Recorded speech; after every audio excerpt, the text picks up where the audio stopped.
It's Halloween time, and you know what that means. Time to bust out the spooky decorations and play some horror games. But maybe you've played all the classic stuff a million times already. You know, the Resident Evils, the Silent Hills, and whatever else is out there. So maybe check out Nightmare of Decay. A first-person action horror game, Nightmare of Decay immerses players in a nightmarish manner overrun by zombies, deranged cultists, and various other horrors. Fans of Resident Evil, Silent Hill, and even Diablo will notice clear nods to these iconic franchises within the game. Barbaric. Just a moment. So there are going to be spoilers in this review. They're probably going to be pretty mild spoilers, but I thought I'd give a warning anyway. There's just a few things that I want to discuss that I think are worth having in the review. If you're on the fence on this game, just get it. I'd rather spoil the review than the game. It's only $5 on Steam, and I think it's well worth it. There's even a demo. So go play the game, come back, and then watch the review. So anyway, let's get back to the video. So let's get started. I'll give you a quick rundown on the story. The talking head on the TV, who sounds like he lives in Animal Crossing, reports a series of disappearances, each victim plagued by horrifying nightmares just before vanishing. Our protagonist, recently troubled by similar nightmares, switches off the TV, craving some pizza. Now here's a nice touch. The protagonist decides to heat up some pizza, which subtly serves as a roadblock to make sure your dumbass understands how to collect items and use them from your inventory on different objects. Nice touch. Also, 420 places, oh my god! Anyway, after the little tutorial, the protagonist decides to take a shower, and when he comes out of the bathroom, he realizes the TV turned itself back on. And, oh my god, I guess that's where the missing lady went, that the news reporter was talking about. So after the hallucination, we decide to go to bed.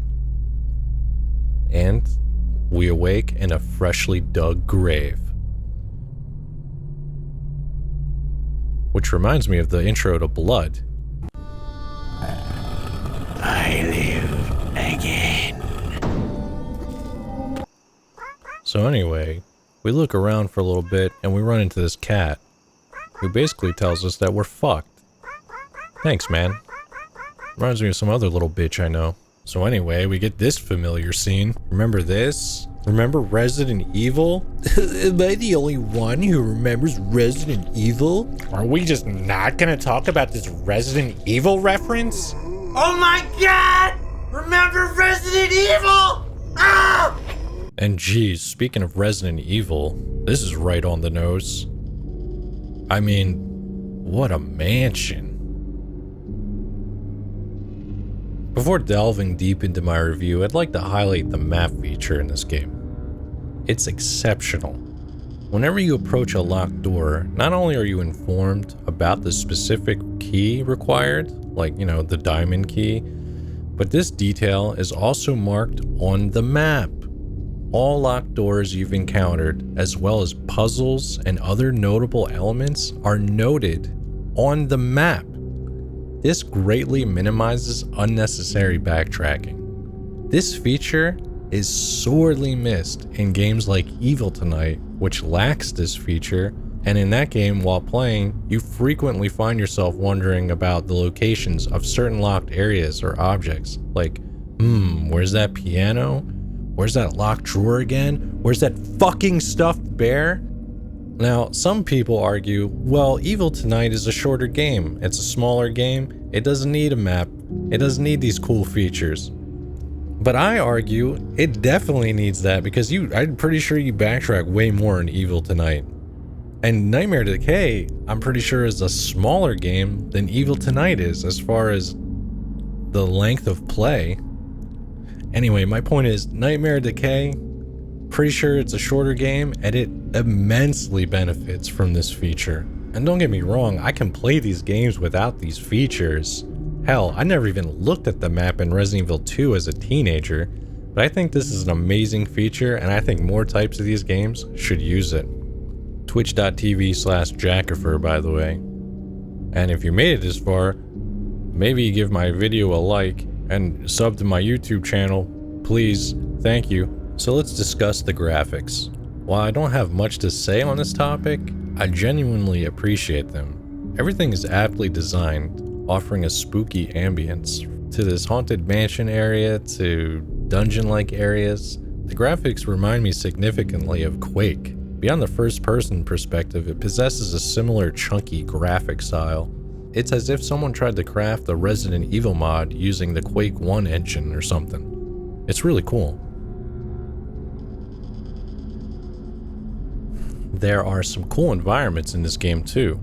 I'm particularly fond of the outdoor area leading to this cabin. The first time you come across it, the entrance is likely inaccessible, sparking curiosity about what lies behind the door. Speaking of doors, you run into this one, and someone's locked behind it. He wants out, and you want in, which leads to this exciting moment. Spoilers! Whoops! I'll try not to spoil too much this review. This moment's pretty minor, so don't get too upset about it. Now, this game does have its spooky moments. While the game isn't terrifying enough to make you want to hide under the bed, it certainly offers its share of eerie moments. Expect mild jump scares and some eerie moments, like the kind you find in weird public bathrooms. Not only are there notes strewn about the house that advance the narrative, there's also writing on the walls, like in this bathroom, that help heighten the creepy atmosphere. And there are some unsettling moments, to say the least.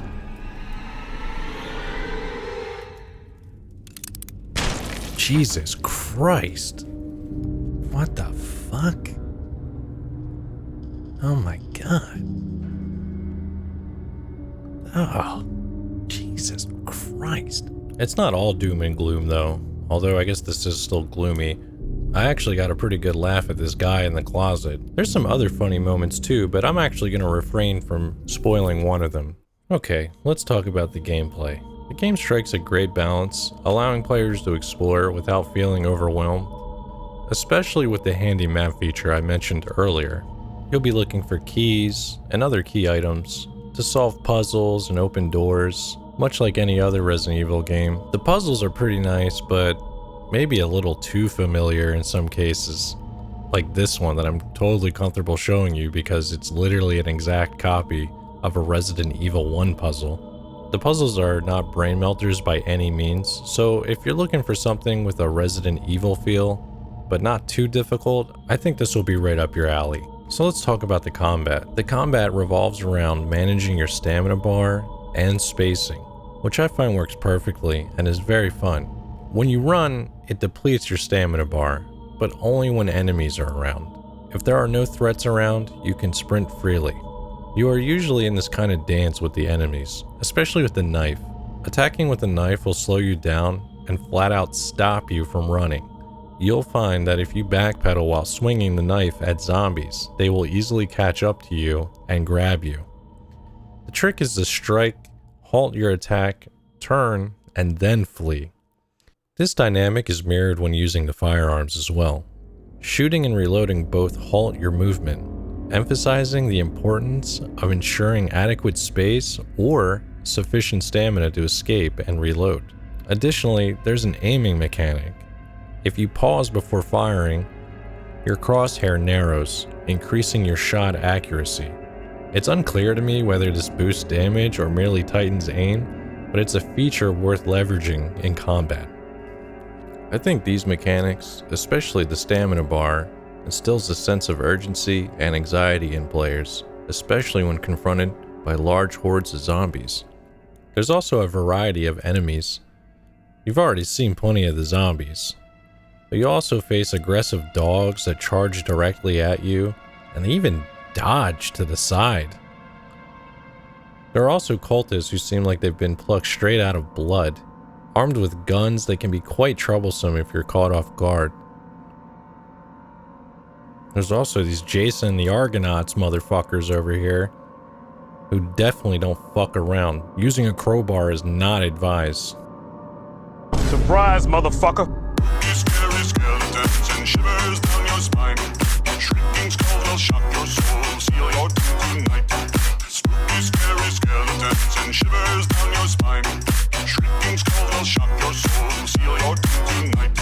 And of course, there's spiders. It wouldn't feel like a Resident Evil inspired game without some spiders.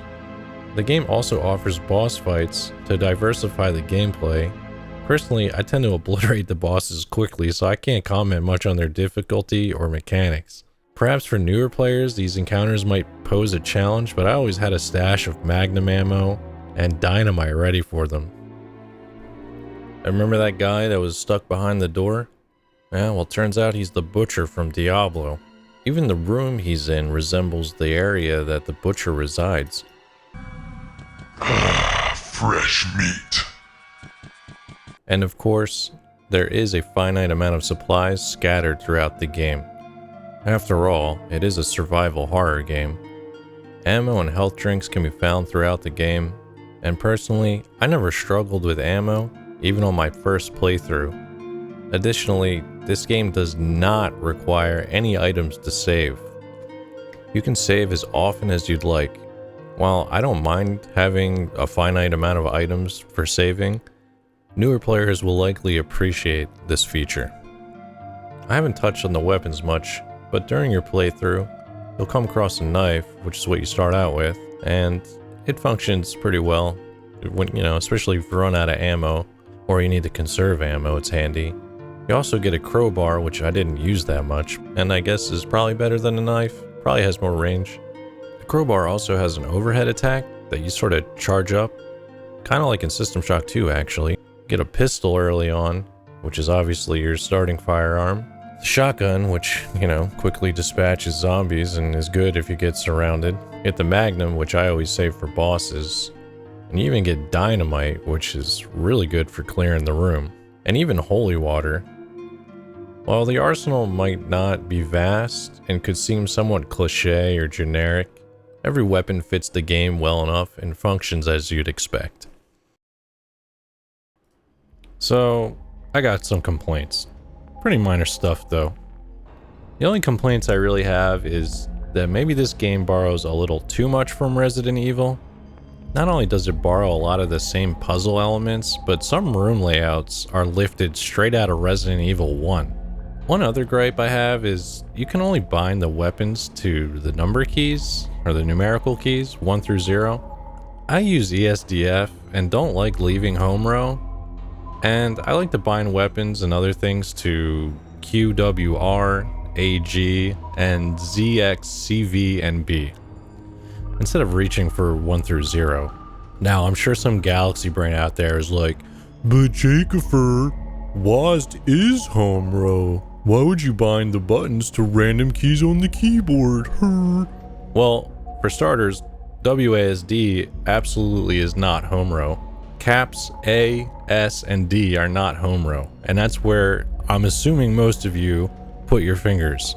Like, no one's using W with their ring finger. I don't think, at least. I'm sure someone in the comments will lie now and say they put their ring finger on W and S and their pinky finger on A and middle finger on D just to prove me wrong now.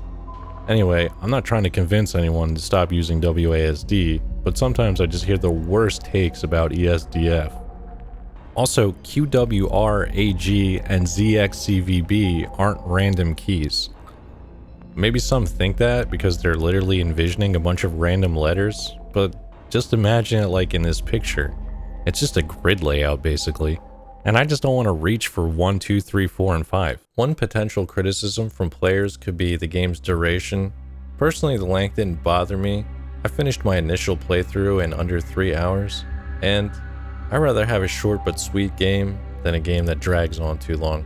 Despite this, the game offers replayability with its extra modes and challenges. Some of these extra modes are accessible only after completing the game on hard mode too, so your mileage might vary on this. The extra modes include Dungeon Escape. This mode has a roguelike element with procedurally generated levels. Players find themselves trapped in an underground dungeon and must ascend to the surface, progressing through the exit door on each floor. Between levels, you can purchase equipment and supplies using credits, which you earn from defeating enemies or scavenging them within the dungeon. There's also a horde mode where you have to fend off wave after wave of enemies until you're overwhelmed. As you progress, you can earn credits to procure new equipment. Interestingly, I discovered 2 additional weapons, a machine gun and the RPG, by playing this mode that I had no idea that they were even in the game until I played this.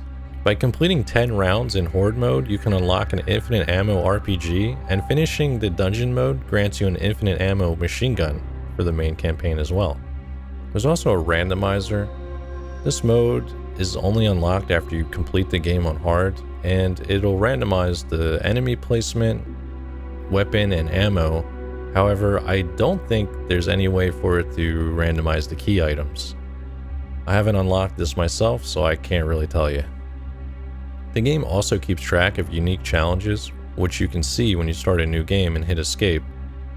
It keeps track of knife only, melee only, no sprinting, no use of healing items, and no saving or loading. So, in conclusion, I think this game is well worth the $5, especially if you're looking for a spooky Halloween game and have played the classics a million times already. The Nightmare Decay is definitely worth your attention. I definitely recommend it and think you should check it out. Hey, it's me again. So what did you think? Are you gonna check out Nightmare Decay? What horror games are you playing for Halloween this year? Let me know in the comments below. And maybe give my video a like and my channel a subscribe. And as always, thanks for watching and have a nice day. See ya. This is pissing me off so bad. Let me know in the comments below.